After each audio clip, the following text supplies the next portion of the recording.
இலங்கை தமிழரசுக் கட்சியின் மூத்த தலைவரும் முன்னாள் பாராளுமன்ற உறுப்பினருமாகிய அமரர் மாவை சேனாதிராஜா அவர்களுடைய இறுதி நிகழ்வுகள் 31/1/2025 காணொளிகள்.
தேசிய விடுதலை வரலாற்றில் தமிழ் மக்களுடைய தேசிய விடுதலைக்காக போராடிய 75 ஆண்டுகளுக்கு மேலாக இந்த மண்ணிலே மக்களோடு தன்னை அர்ப்பணித்து வாழ்ந்த மிகப்பெரிய ஒரு அரசியல் ஆளுமை, மூத்த போராளியாக இந்த மண்ணிலே அவதரித்து 83 ஆண்டுகள் இந்த மண்ணிலே வாழ்ந்து எங்களோடு, எங்களுக்காக, எங்களில் ஒருவனாக, எங்கள் தலைவராக திகழ்ந்த பெருந்தலைவர், முன்னாள் தமிழரசு கட்சியினுடைய தலைவர், முன்னாள் நாடாளுமன்ற உறுப்பினர் அண்ணன் மாவை சேனாதிராஜா அவர்களுடைய இழப்பு எங்களுடைய ஈழத்தேசிய மக்களை பொறுத்தவரை அது ஒரு பாரிய ஈடு செய்ய முடியாத, இட்டு நிரப்ப முடியாத இழப்பாகவே நாங்கள் கருதுகிறோம்.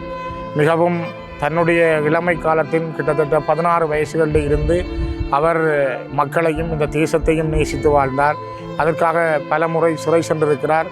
அவர் இறந்து விட்டார் என்ற நிலையில் ஆணையரவிலே தள்ளப்பட்ட நிலையிலும் உயிரோடு மீண்டு வந்த நாட்கள், ஊரகத்துறையிலே வைத்து EPDPயினரால் அவர் படுகொலை முயற்சியிலிருந்து தப்பித்த நாட்கள், அந்த காலங்களையெல்லாம் கடந்து தன்னுடைய உயிரை இந்த மக்களுக்காகவே நீண்ட காலம் அர்ப்பணித்து வாழ்ந்த மிக பெரும் அரசியல் தலைவனை நாங்கள் இழந்திருக்கிறோம். இது தமிழ் மக்களுடைய அரசியல் வாழ்விலே இட்டு நிரப்ப முடியாத, ஈடு செய்யப்பட முடியாத ஒரு பெரிய இழப்பாகவே நாங்கள் கருதுகிறோம். நல்ல மனிதனை, நல்ல தலைவனை, நல்ல ஒரு அரசியல் ஆளுமையை, மக்களுக்காக வாழ்ந்த ஒரு மகானை நாங்கள் இழந்திருக்கிறோம். அவருடைய இழப்பு என்பது எங்களை பொறுத்தவரையும் ஜீரணிக்க முடியாத அல்லது அதற்கு ஈடு செய்ய முடியாத ஒன்றாக இருக்கிறது. அவருடைய அந்த விட்டு சென்ற பாதைகள், குறிப்பாக ஒவ்வொரு மாவட்டங்களிலும் அவர் அம்பாறை மாவட்டம், திருவோணமலை காடுகளிலே வாழ்ந்த நாட்கள், மட்டக்களப்பு மக்களோடு அவர் வாழ்ந்த நாட்கள், கிளிநொச்சி, வவுனியா, மன்னார், முல்லைத்தீவு போன்ற மாவட்டங்களிலே அவருடைய அரசியல் பணிகள், யாழ்ப்பாண மாவட்டத்தினுடைய ஒவ்வொரு தெருக்களிலும் அவர் திரிந்த நாட்கள், இவ்வாறு அவருடைய அந்த அரசியல் அடையாளத்தையும் அவருடைய அரசியல் குறியீட்டையும் நாங்கள் சொல்ல முடியும். குறிப்பாக இலங்கை தமிழரசு கட்சி என்றால் அது அண்ணன் மாவை சேனாதிராஜா என்கிற அந்த வசீகரமான முகத்தை தான் எங்களுக்கு முதலிலே தோற்றுவிக்கும். எங்கள் கட்சியினுடைய அடையாளமாக இருந்தார், எங்கள் கட்சியினுடைய மிகப்பெரிய குறியீடாக இருந்தார். அவருடைய அந்த குறியீடும் அடையாளமும் என்றென்றும் எங்களோடு இருக்கும். ஈழத்தமிழர்கள் தொடர்ந்தும் அவருடைய நினைவுகளோடும் அவர் விட்டு சென்ற பாதையிலே அடுத்த பரம்பரை, அடுத்த சந்ததி இந்த தேசிய விடுதலைக்காக தன்னுடைய பயணத்தை இன்னும் வேகமாக நேர்த்தியோடு, கூறுணர்வோடு கொண்டு செல்வதற்கு அவருடைய அனுபவங்கள் எங்களுக்கு வழி சமைக்கும் என்ற நம்பிக்கையோடு நாங்கள் காத்திருக்கிறோம். நான் மலையக மக்கள் முன்னணியின் தொழிற்சங்க பிரிவான மலையக தொழிலாளர் முன்னணியின் பொதுச் செயலாளர் புஷ்பா விஸ்வநாதன். நாங்கள் நூறுலியா மாவட்டத்திலிருந்து இங்கு வந்திருக்கின்றோம். அமரர் மாவை சேனாதிராஜா ஐயா மலையக மக்களின் உரிமைக்காகவும் மலையக மக்களின் வாழ்க்கைக்காகவும் பாராளுமன்றத்திலே குரல் கொடுத்தவர்.